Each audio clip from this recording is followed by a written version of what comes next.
if you, well now see, okay, so I guess mainly I started on a stage. Sorry, I'm very slow this morning. You guys are so energized. We like, all I just woke up.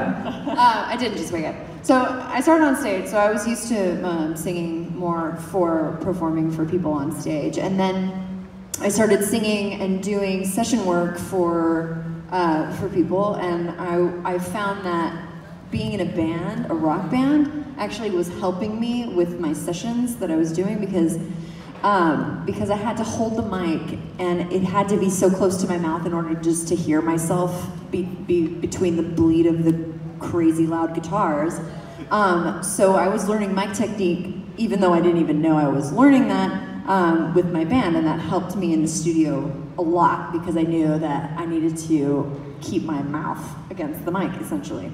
They're talking about, you know, standing still while you're singing, and when you're on stage and headbanging and stuff like that, you're not necessarily worried about if it's a perfect note or not because it's not being recorded, even though everybody records it now on their phones. You weren't necessarily worried about people recording it. So if you sound a little odd or if this note's off, it doesn't matter because people are so engaged in the live performance that these technical things that aren't perfect, they don't register. So if you take just a raw recording of someone performing live, and they could be anyone, and they're giving you a performance and running around and like being awesome for you in the moment, if you listen back to that recording, you'll be like, oh my God, they're terrible. You know, like it's the sound that you make when you're performing is so different than when you're just standing there recording something for tape for everyone to listen to long term, which you want out there for everyone to have in their hands or on their phones. Usually you don't really want that live performance out there because it's so crazy and crazy off too. What you hear in the audience is also very different from what maybe a phone will pick up. Because when you hear things back on a phone, there's a lot of distortion. Also, when you hear maybe a guitar or bass coming through an amp, it alters the sound, or it, you know, when you pick it up on your phone, it will kind of alter almost the sound of it. So sometimes the vocals and it will sound off key because what you hear live is very different than what things pick up. So, so with that, I go into a studio, and when I go into the studio, you can see tons of me performing songs that I've recorded because I'm doing a series. I'm just gonna plug it. It's called Obsessed. Yeah, and I release an album a month, and basically a video. We videotaped the entire recording process, so you can actually watch what it looks like when I'm singing the song live, essentially. So you're in the studio watching it be recorded, and you can see I'm standing there with my eyes closed and like so ultra focused on the notes, even if I didn't want my arms to come up. Dinosaur arms, are you with me? I'm not dinosaur arms. I'm actually literally playing the notes with my hands. Nice, yeah. So you'll see me play the notes with my hands and very concentrated because I also didn't have multiple takes for anything. We had to do it all 3-4 takes tops, and we tried to keep it so that there was no going in and fixing anything. So we wanted to keep the performances as raw as possible. So, you know, for me, I was very concentrated on making it as perfect as I could without any major problems. So when you do that, you become very internalized. You use your hands a lot, as you see, because you're just so very focused on the sound you're making and the notes. So it's a more of a concentration thing. But when you're telling a story and performing live, it's super fun. Being in the studio is fun. It's a lot more stressful. Very different. It's just stressful. Well, I mean, I don't know. If you're afraid of standing up in public, I guess performing live would be terrifying.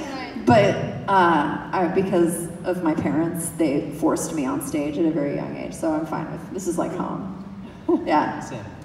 And just further to what Lena said, how many of you have ever heard your voice play back on a voicemail or an answering machine or something and been utterly shocked that that was your voice? as she was saying, things, well, first of all, those are poor recording devices, but things do get altered. And so for singers, don't go, if you have yourself performing and there's a recording of it, don't go watch it late at night, because you will want to, you know, never sing again, because yeah, and you also just feel like, oh no, I just sound terrible. If there's a recording of a live show, like for example tonight when Gabe and I do our set, what you're going to hear in this big room is reverb, right? You're going to hear this really nice acoustic sound, but the audio that might be recorded before this, you know, effects picked up on it or meshed with the sound that you would hear live tonight, it's going to be very dry, because you're hearing the track individually, and then you're hearing the board mix. That's right. So that's another big reason why it would sound so different. Anyways, just thought I'd. Yeah. I thought maybe. Nice reverb. I thought maybe each of you could just talk about your process of how, like, what did you do first? Like Lena mentioned that she was on stage at an early age. Did you do recording first, or stage first, or, you know, just sort of talk about how you got started? You want to start back? Well, I mean, I did stage.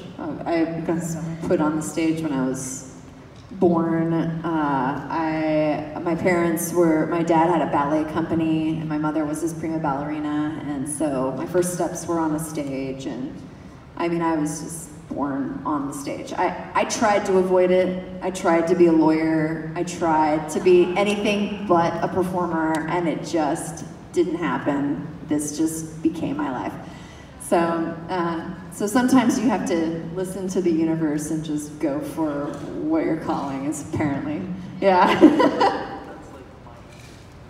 It is? I'm sorry. I took your answer. No, you can say it again. It's cool. Well, it's your turn. Okay, I was gonna say that's basically my exact same answer. I was doing stuff on stage from a very young age, and my parents actually are the ones who said, you know, that, you know, entertainment is a fickle industry, you know, it's difficult, you want to get a real job, you know. But from the lawyer, doctor. Yeah, but they weren't, well, my dad's an engineer, and my mom's in the medical field, so there wasn't ever, you know, but they didn't discourage me from doing music, so I would do stuff on stage for fun, and then Nathaniel and I started getting requested, and so we started getting paid, and we had a band called JPT when we were just kids, and I was like 8 and he was 6. And we were like, we started touring. We went to Nashville before we were teenagers. And then we moved to Alaska, and we stopped for a while, and then I joined the Navy, and he joined the Navy. I went into, well, the SEAL program. I think I told some of you guys, and I broke my leg, and things went awry. And Nathaniel went into the Naval Academy, and we thought we're done with music. But then I ended up finding out about the Navy band, and I auditioned, and I got in, I got sent to Japan, and I started touring Asia, singing in different languages and stuff like that. And then I got accepted into the presidential band, the Electric Brigade. But at the exact same time, my brother was starting a music group at the Naval Academy, and they took the Electric Brigade's work. So my billet got cut. We're on opposite sides of the world in completely different rates, and we ended up affecting each other's destinies in music. And so I got out of the Navy, and I was like, all right, you win. I'll do music, and I've just been doing it. That's awesome. That's such an interesting story. Wow. It's so much better than, yeah. It's like, I was in hippies, and yeah. You're like, I went to the Navy. Water to my water. Stuff for my country.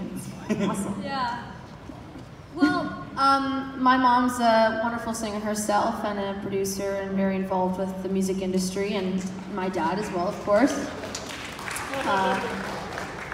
Very accomplished, wonderful pianist and a producer and stuff. So I was born into, obviously, a musical household.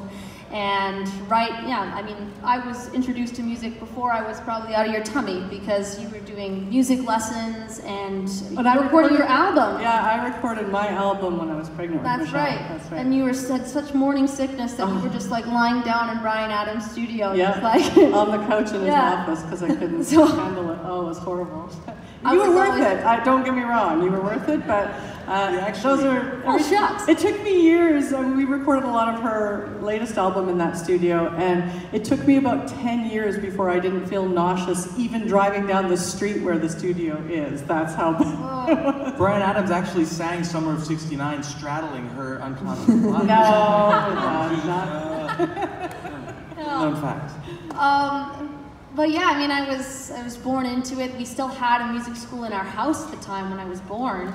And there's a great video of me at 2 years old. My grandma was holding me. My parents used to do a Christmas show every year at the Queen Elizabeth Theatre in Vancouver. It was this big Christmas show, and I had to sit in the audience with my grandma, and she could not contain me. Like, she was trying to prevent me from going on stage. I was 2. And there's a video, you can see little Michelle. Finally, she just had to let me go. And it's a massive theater. Like, so there's little me, like, just booking it up on this gigantic stage, and you can't even almost see it in the video because I'm so tiny.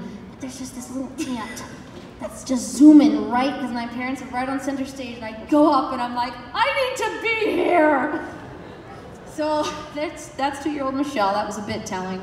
And then I did my first voice acting thing when I was 4, and I just kind of went from there. It was very natural to me. I got into theater, and I got into film and TV, and just started balancing everything, and there was never another option for me, and there still really isn't. Psychologically, you mean? Psychologically, yeah. Her parents are fine of course. with whatever. No. Like, people, my least favorite thing is when people say that, oh, did they force you into it? It's like, oh, no, trust me. I drag them around, you know? Yeah, so, I mean, there's just, I could do other things, but I've always known that, you know, the arts is where I want to be, and if one... And you've been, isn't it now half your life you've been on My Little Pony? Yeah, just My Little Pony. It's almost half my life now, which is... That's so cool. Isn't that crazy? You're a singer. Yeah, and of course, but, you know, I'm so jealous because I've always wanted to do voiceover acting. Yeah. So I've done all kinds of singing, and I've recorded, you know, some theme songs, and now I'm in the band on the Nature Cat show on PBS. So I do all the songs, but like for me to be a voiceover actor is like much cooler. Yeah. So like to like act and like be a character and like have to use some kind of weird voice and go crazy or something, you know, it's just fun. Yeah. One of my first experiences of, it was a My Little Pony. It might have been the demo for the actual, no, it might have been the demo, I think it was the demo for someone submitting a theme song for the My Little Pony show before it happened. And I went in and I remember singing it, and they were like, you need to sound younger, you need to sound like a little girl, you need to sound this, can you be happier, can you be brighter? And like by the end I had like the biggest smile on my face, and I was like, my little pony, my little, like I was so happy, and I was just like so like, you know, and by the time I walked out there, I was high. I was like, I love this live, you know, I like loved it so much. And I was like, I need to do this more. I need to play children.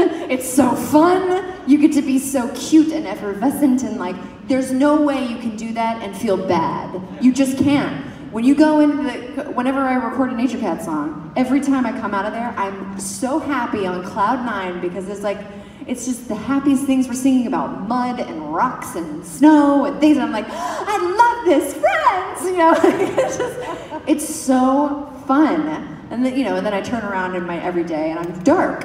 Like I'm, you know, this like weird rocker who plays a man who's like totally depressed, you know. So for me, like this venue, I'm so jealous of you guys because you get to do it all the time. So I'm like trying to like break in. Do it. I'm trying to break into like probably be fantastic at the voiceover acting stuff, but like super cool. I think it's just I think it's awesome. You're welcome. Can you imagine? Yeah, I'm a fan. Can you imagine Andrea Libman being like, fine, just like looking ticked off on it? You put that picture in my head. Andrea just coming into the studio so mad and annoyed. Honestly, she could though. I Andrea could pull anything off.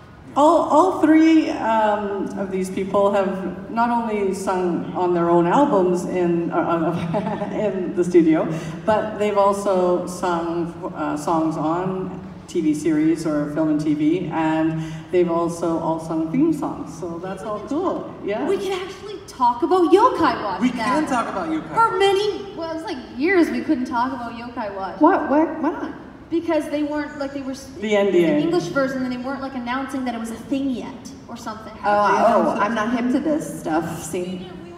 we just I'm not hip. like couldn't talk about it. It's really fun. Yeah, we've been working with William Anderson on a lot of Yokai Watch songs. And it's the same thing. Like you come out of those songs, you come out singing those songs, and you're singing about It's dumplings fun. and space and Squid. We wrote about yeah, squid. tomatoes and squid, and it's just the best stuff. And you come out of there, you're like, I just sang about absolutely nothing. I love the Japanese translation. Yeah, I love One of the lines is, "My adversary is your puny pale white cheek."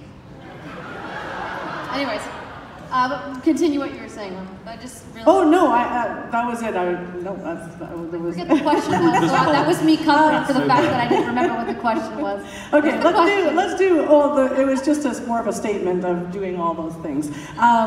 Let's do one more round of things down here, and then we'll go to the audience. But why don't each of you highlight a favorite project or favorite things that you like to do? Since you all do so many different things, why don't we have each of you highlight or a favorite or a couple of favorites?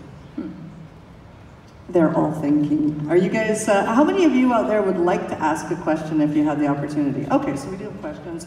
Do we have a microphone available? And, oh, it's there? Okay. So if you guys want to start lining up, then we'll have them answer this last question. And young people, Yeah, anyone under the age if there's of any 50. children, let's have you come up to the front, please. Yeah. To the front of the line. You're a child. Crystal is a child. I'll freak the children out. Sorry, 1 second. So you guys want to each highlight a favorite first? Highlight a favorite. Okay, we're gonna put while you guys are getting. Of anything you've done in your career. Oh, Honestly. so general. Is that too? Yeah, it's very general. Okay. I love everything. I mean, I've done film. Now I'm working on a TV show. I've done animation and theme songs and recording and performing and kind of the whole gamut. It's a lot. And there's so many things that I absolutely love.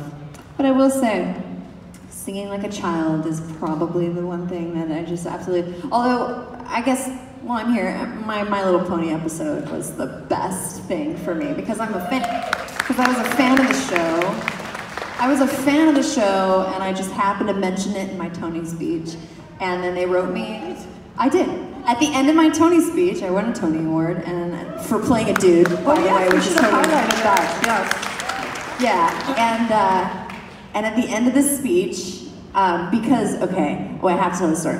So I binge watched 3 seasons of My Little Pony on Netflix, and binge watched it because I was like, "What's this? I'm feeling down." And it's a cartoon. All right. I used to watch the 80s version, which was kind of freaky, and I was like, "Oh look, it's a reboot. I'll try it."